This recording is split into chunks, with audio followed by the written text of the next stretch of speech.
Hall County Sports is also brought to you in part by Green Ford on Browns Bridge Road in Gainesville. Check out the latest deals, and remember, when you go Green Ford. By Turner Wood & Smith, serving the insurance needs of our area for over 100 years. And by McKever Road United Methodist Church on McKever Road in Oakwood. Loving Christ, loving people, and helping people love Christ.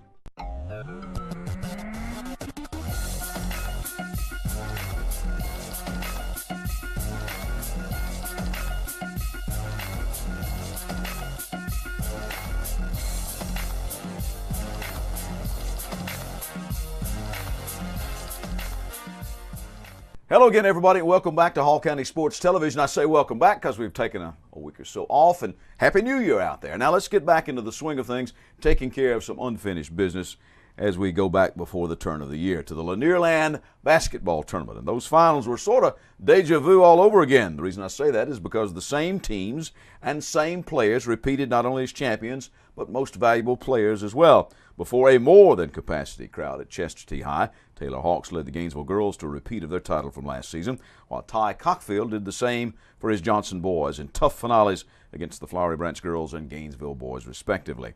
Now Hawks led the scoring in the title tilt with the Branch girls scoring 21 points in a narrow 45-43 win for Gainesville, with Tanae Watson also in double figures scoring 12.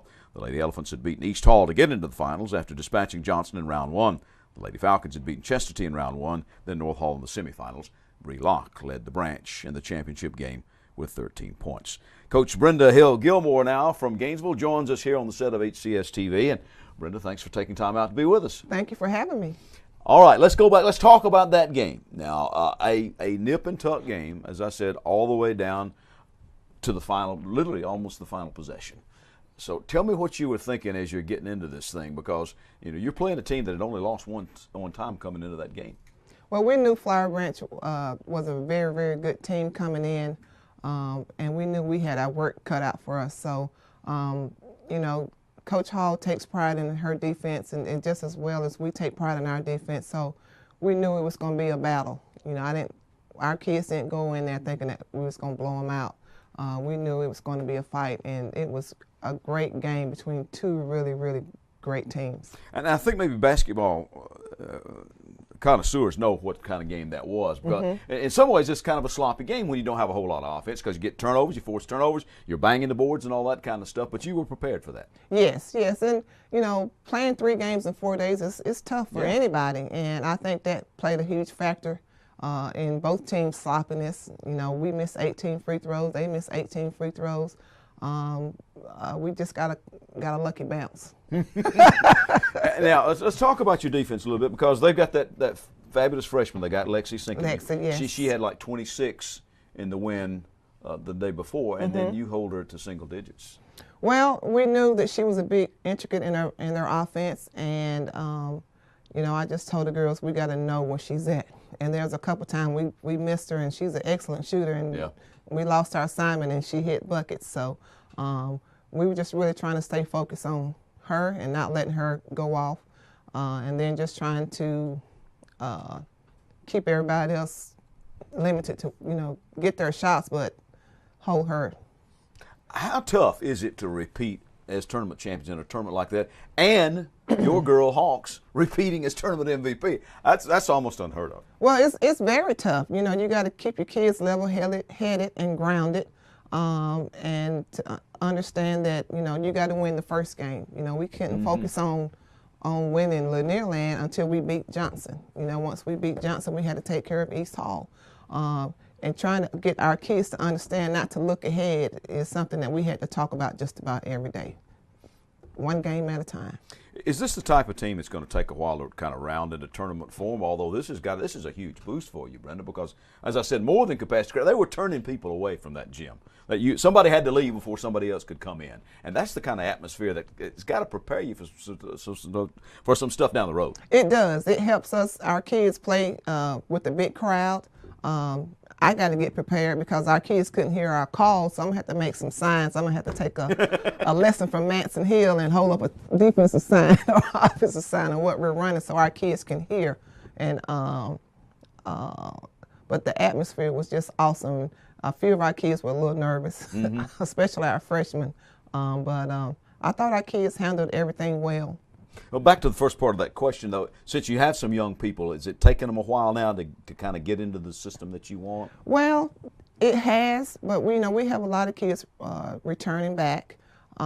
We've played some really good teams to help prepare us for that game. I feel like we played Wesleyan, we've played Beaufort, we've played Salem, and I thought that competition level has helped our kids prepare for that Flowery Branch game. And so you need to get right back into things. Big week this week as school gets back in session. Yes, got 3 games this week. Open up tomorrow with Lanier, and then we have Flowery Branch again on Friday, and then Beaufort on Saturday. All right. Well, I appreciate you coming in. Thanks Good luck. for having me. Before you get away, though, tell me what's pleased you the most about this team so far. What's pleased me the most about this team is that they're really unselfish, and they really enjoy playing for each other. And they're competitive. They're very competitive. Well, that'll take you a long way. Yes, it will. All right, Brendan. Thank you for coming in. Good Thank luck you to the for Lady having me. Elephants the rest of the way. Thank you. All right, turning now to the boys' action. Johnson's Cockfield did not let the chance of no offers coming from the raucous Gainesville student section bother him, so he took over the game with 15 points in the third quarter and finished with 22 in the Knights' 76-63 win as they stayed unbeaten on the season and handed Gainesville its first loss. Now, the chant, that no offers chant, referred to the fact that colleges have shown minimal interest in Cockfield despite his obvious talent. The Times reports that Cleveland State has made the only offer so far. Well, Cockfield's fellow senior Rod English led the team with 25 points in the title game. Gainesville's DeMarcus Simons led all scoring with 33. And afterwards, I and videographer Henry Gomez grabbed a few words with the two-time MVP, Ty Cockfield. All right, Ty, tell me how it feels to repeat, not only as tournament champions for the team, but MVP. This has got to be something maybe you thought about, but it's kind of a dream, isn't it? Huh? And one of those dreams that comes true. Yes, sir. I was thinking about this in 7th grade, actually. You know what I'm saying? I used to pray for times like this, honestly. And it's all God. It's all it is. It's all God. And it's always wonderful to make history. You know, this is the first time in history we've been here 3 times in a row. Yeah. And first time in history we won it twice in a row. So that's wonderful. It means a lot. Now, they had you by a little bit at halftime, but you came out and scored 15 points in the third quarter. That seemed to set the tone for the rest of the game. Yes, sir. What was the difference? Basically, they go off of how I act. You know what I'm saying? So if I push the ball, they'll push the ball, and if I'm scoring, they'll all get involved. And so that's basically I'm the leader, and that's what leaders have to do. Well, you got some talent around you, though. Rod came up big down the stretch, didn't he? Yes, sir. I love him. He's a good player. I mean, we talked about this last night. He said he really wanted to win, so I seen it in his play today. What's it mean to the team now to do this? You guys got a great year last year. Now, this is playing inside of this kind of crowd to end the season, end the year, I should say, not the season, but end this year, 2014, undefeated. That's got to be a feather in your cap. Yes, sir. It's a blessing. It's a blessing. We really wanted it. We talked about this during the off season, and so it came true. We prayed about it. And this kind of crowd here. I mean, this was tournament. I mean, standing room only. They were turning people away. Ty, I don't know if you know that, but they were turning people away. Right. Somebody had to leave before anybody else could come in. So, I mean, you've been here and done that, right? This team is used to this kind of stuff. Yes, sir. I mean, it's wonderful. I mean, Gainesville's young. They're good. They're a good team. So don't expect them not to be here again next year. And so we just had a little bit more. What is it? I don't even know what to say. Man. Desire, maybe want. Yeah, to. desire, want. There you go. Well, good luck. Yes, Thank sir. you. Yes, sir. Congratulations. Thank you. The Knights have now made it to the Lanierland Finals in 3 straight years, winning the last 2. And a jubilant coach, Jeff Steele, was very proud of his boys. Been here 3 times in a row, won it twice in a row. Ty was talking about dreaming it since the 7th grade. These guys really laid it out on the line tonight and got down at halftime but didn't fold. Yeah, man. You know, the only adjustment we made at halftime is to have Ty be more aggressive offensively.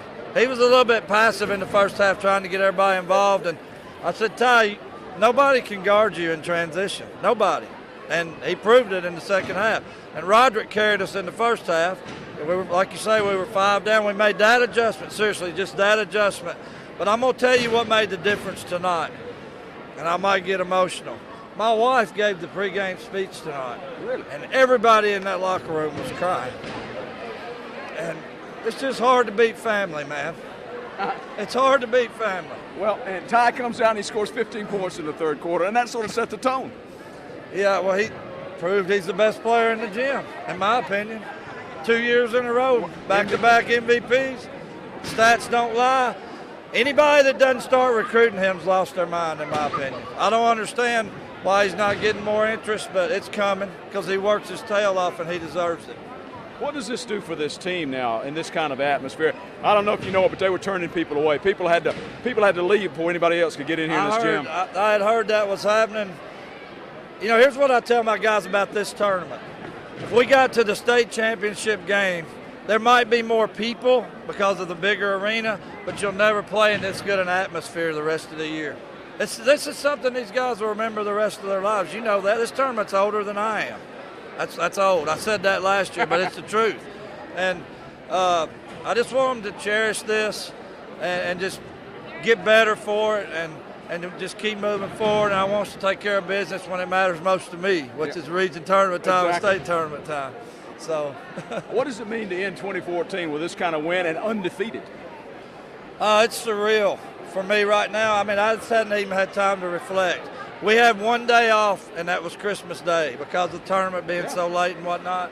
So I really hadn't had time to even enjoy anything. And then we got to turn around and play again next week. But we're going to give them a couple of days off, and I'm going to sit back and reflect and do a lot of smiling. What's been the best thing about this team so far, Jeff? Has it been that family atmosphere? It's the family. I'm telling you, they came over to our house for a Christmas party. My wife treats them like they're her kids. And they love each other, man. I mean, I'm telling you, that is so powerful, and so few teams get to experience that. This may be the closest team I've ever had as far as loving one another. And obviously, well, we're not as talented as we were last year. We're not as talented as Gainesville. So what's the X factor? In my opinion, it's the family and playing for each other. But you're pretty good. I mean, offense and defense. I'm not saying we're not good. You played some good D tonight, too, right, when it counted. Well, we're doing a little something to people that's confusing. And, you know, without going into what it is, it's just confusing people. And I hope it continues to do that because that's what we need to happen. All right. Jeff, thank you very much, and congratulations. Thank 2 you, years Gary. in a row. Appreciate it, man. All right, man. Thanks for having me. Johnson had beaten Flowery Branch in round one and Chestatee in the semifinals. Gainesville advanced with wins over Lakeview and East Hall. Now, in consolation action on the girls' side, North Hall beat East Hall by 60-59 for third place, thanks to 21 points from Katie Sayers and a late free throw by Kenzie Gillespie, which proved to be the difference as Jatasia Bailey of East hit a layup at the buzzer for the Lady Vikings. Chelsea Dale had 20 points for the Lady Vikings in the third place game. 18 of those points came on three-point shots. Chestatee beat Lakeview for fifth place, and West Hall took seventh over the Johnson girls.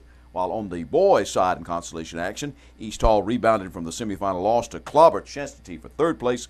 Flowery Branch beat Lakeview for fifth, while it was North Hall over West Hall for seventh place. Okay, now let's go back before Lanierland. The Chestatee girls finished second in the Mistletoe Christmas Classic in Chatsworth. They beat Sonoraville 49-40 in the semifinals as Kayla Watson led the way with 18 points. Tyler Bennett scored a dozen, and Brooklyn Popham contributed 11. They lost to Dawson County 61-58 for the championship. Bennett scoring 11 to lead the Lady War Eagles there. Now, after Lanierland, Johnson opened the new year with a win to go to 14-0, winning in the Georgia-North Carolina Challenge, beating Hayesville out of North Carolina 59-49 in that contest being held in the Lakeview Gym. English led the Knights with 20 points, and Conkfield added 16.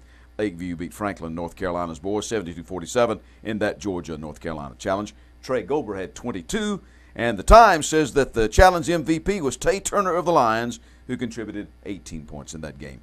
Elsewhere, in other action, the North Hall team swept Lanier 51-19 girls and 58-55 boys. Taylor Ann Kelly led the Lady Trojans with 16, while Brock Wingo had 16 for the North Hall boys. Flowery Branch girls bounced back to thump Forsyth Central 70-34. Locke leading there with 19 points. Branch boys made it a sweep 70-66. Tyler Cruz scored 19 in the win. East Hall's boys crushed Dawson County 79-34. Tyler Brown popped for 17 for the Vikings. We head back to the wrestling mat when Hall County Sports continues. You've decided it's time to get in shape. Now let Falcon Parkway Fitness in Flowery Branch help you achieve your goal. Open since 2000, Falcon Parkway Fitness features free weights, exercise machines, group fitness classes, as well as personal training in a fun family environment with childcare, lockers, showers, and 24-hour access.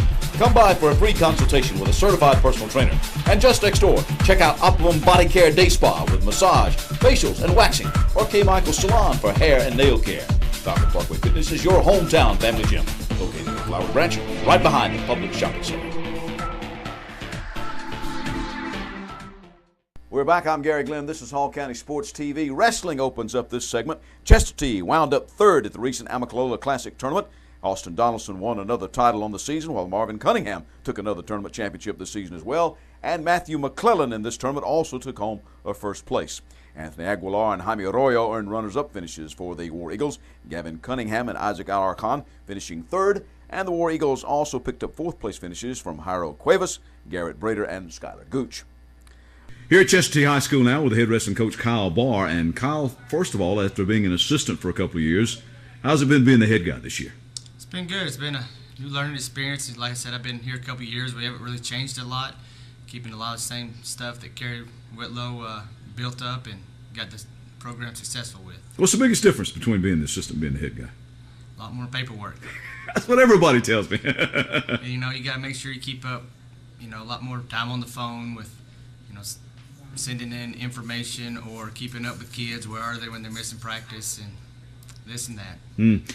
Well, having some success this year, finished as runners-up in Hall County and placed at several tournaments. What's kind of been doing it for you this year? We don't have any real holes in our lineup to where it's, an automatic 6 points for the other team. So they've kind of bonded as a team and they stick together. We're not real deep. We don't have 2 or 3 wrestlers in each weight class, but where we got our wrestlers, we're pretty good. So you think you're a better dual meet team than maybe a tournament team? I would say that, yes. Yeah, but you're pretty good at tournaments. Yeah, we're not bad. We got some 3 or 4 big scores that go through these tournaments and score a lot of points for us. Well, I know some names, but you name some names for me. Who've been your leaders this year? Austin Donaldson and Marvin Cunningham. They've both been in finals of almost every tournament.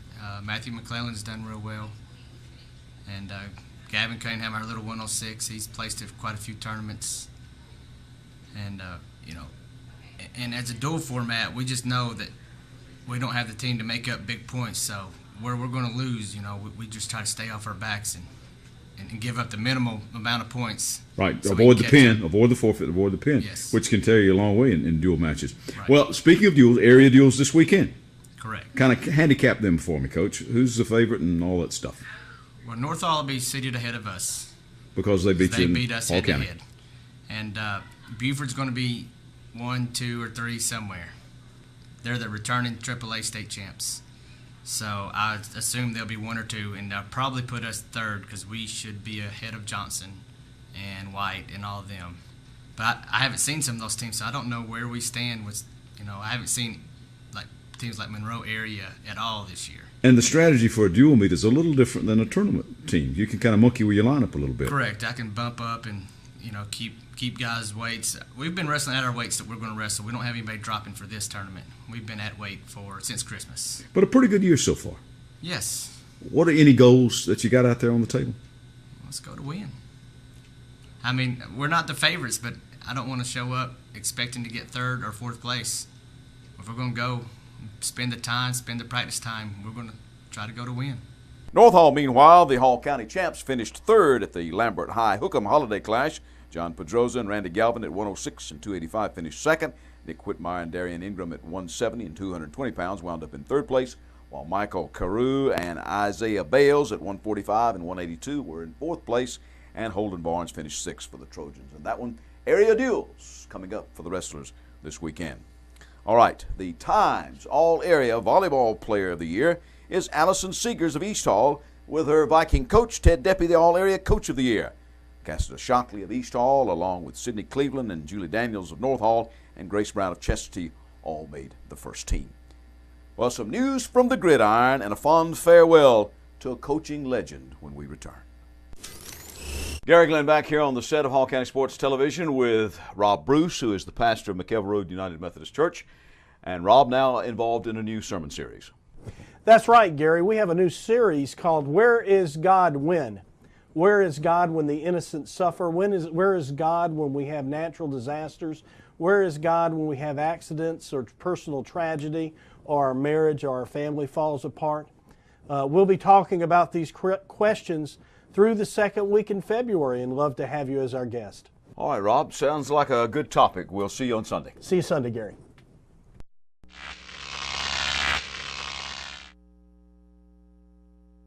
We're back. I'm Gary Glenn. This is Hall County Sports. Now, on the football front, all-state accolades for some players from Gainesville and West Hall. Both the Red Elephants and Spartans had 3 players make the Georgia Sports Writers Association All-State team. For Gainesville, wide receiver Chris Williamson was named to the All-State first team along with linebacker J.D. Sosby. Gainesville quarterback senior Mikey Gonzalez was named second-team All-State after reportedly throwing for 3,180 yards and 38 touchdowns. For West Hall, Spartans kicker Bradley Hodgson and punter Anthony Lottie both earned first-team All-State distinction. And also for the Spartans, Quan Williams was picked second-team All-State as an athlete.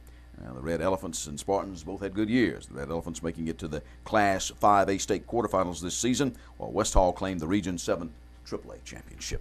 On the evening of New Year's Day, we said farewell to one of the true coaching legends of this area and the state when Coach Jim Lofton passed from this life into the next after a long battle with congestive heart failure and all that stuff that goes along with that. After some time in the Army and at Auburn, where he was Coach Vince Dooley's roommate, Coach Lofton was a winner everywhere he went, including winning a state championship over in Alabama, as well as winning stints here locally at Jefferson, East Hall, and North Hall, finishing at Greater Atlanta Christian after starting in 1954 at North Fulton and then at Dykes in Atlanta. Reports say he finished with 255 wins, but he was about so much more than that. He sought to pass on his decades of knowledge with a book and coaching clinics of sorts, including one here locally several years ago. Why are we here today? Why would we bring all of you together? And I think we've already illustrated one of the points. I think it's wonderful to have fellowship with the people that you are around in your community and you know. And you know, once we know each other, you are a little more sympathetic with each other as far as what's going on. So hopefully this, you know, in the beginning, it has allowed us to get to know each other better. It allows us to see that we are, you know, we're all good people and that we're all working for the same thing. So that's one of the reasons that we're here today. And I hope that that I can share some of the insights. And, you know, well, Cliff can tell you that I'm, you know, probably not going to be Phi Beta Kappa, never was. and the reason I use Cliff as that is I gave him such a hard time. You know, he was our wrestling coach, but he was also our B team coach. And every game I'd tell him, Cliff, why won't you run 14 blasts? And he never could explain. You know, 14 blasts, I had somebody tell me that's the best play in football. It's a lead-off tackle. And but anyway, it's just share some things. You know, when I started out in Atlanta in 1954, there was no expressway. Old folks, you know. We had 14 schools, I think, in Atlanta, and we played each other. We met once a month together like this, all of the coaches. We knew each other. Some of the best friends that I ever had were coaches who were my opponents, and are to this very day. You know, so I think it's good that we somehow afford a chance to get together and get to know each other a little bit better. Another thing that I'd like to do today is to re-emphasize to you guys how important our profession is. Now, I know I'm prejudiced, but I think it's the most impressive. I think we have more influence on children than the preacher does, because we see them for 4 years, and we see them for a good bit of their time. And so I think we need to learn that. And of course, at my age, one of the things that's now happening to me is I am getting feedback from people who have gone through the period where they don't think a thing. You know, they go through the terrible 30s. You've heard of the terrible 2s. Well, there's a terrible 30 period too, where you kind of know it all. Then you pass that. Once you get past that, then you begin to reflect on what's happening in your life. So I'm at that stage. Recently, I had lunch with 10 guys I coached in the 50s. We had a 3-hour session together. And one of them had typed up, now this is a guy who played at Tech. He's a big-time lawyer. He had a typewritten page and a half on what high school football. I mean, I just said, Coach, I want you to have this. And we had a great time together. So I just, one of the things I want to do is reemphasize to you that this is an important vehicle we have. It's a real important game. It provides so many ways for us to do some things. And one of these days, these guys you coach, you're going to see them. You're going to come in contact with them. And of course, the thing I think about more than anything else now is when I see someone I say, well, was I a good influence on them? Did I help them in some way move in a positive direction, or, you know, was I negative? I was sitting at the Dome. Real good football team was down there playing, and my wife and I were talking, and I said, you know, that's really a good team, and I really admire watching, enjoy watching them. And the guy sitting in front of us turned around. He had overheard what I said. He said, I'll tell you one thing, they may can play football, but that head coach is an SOB. I played for him. Now, how would you like to end up your career and somebody that played for you feel that way about you? And so that's one of the things we need. One of these days, they're going to be out there, and some of them are going to be doing things that are important and significant. So we just need to remember that. And really and truly, the number of games that you and I, you know, at one time I thought, you know, if I could win 100 games, wouldn't that be great? And then, you know, you win 200, you know, you say, wouldn't that be great?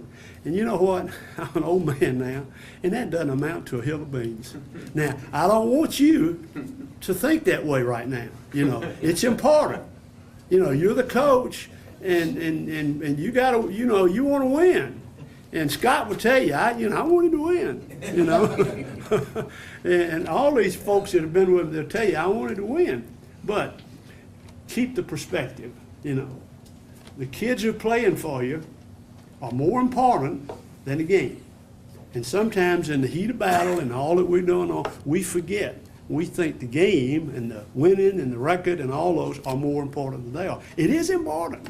It's really important. But it's not as important as the relationships you're going to build, the feeling that you have toward the people that you coach, towards your coaching. Now, isn't it? You know, for me, it's a great honor that these guys I've coached with over these last 40, 50 years, you know, they just came in to say hello, to have some fellowship with each other. Some of them haven't seen each other in a long time. One of the things that I think that we want to do in life, and we really look at it, is we want to help people. But the way you help people more than any other way is to help them be good people. Get them going right. You know, you can't do a greater service to somebody than help him to make a good habit or help him to do away with a bad habit. You know, those are the kind of things that are the most valuable to people. We know this, and you don't know it as much now as you'll know later. These kids are special. They're different. You know, what percentage of them do you have come out there and do what we ask them to do? You know, they're special. They may have all kind of things, and you know what? All they need is somebody to get them going right and somebody to love them. Well, Coach Lofton coached other sports, but football was his love. He also taught English, and during his long career as coach and educator, touched innumerable lives, including mine. He, in fact, was the one who got me started in sports journalism when he asked me to write the stories of the Jefferson football games up for the Jackson Herald, which was our local weekly newspaper back in Jefferson, when I was playing JV football. Later, he was my varsity coach at Jefferson, where he led our Dragons to the first region football championship in school history.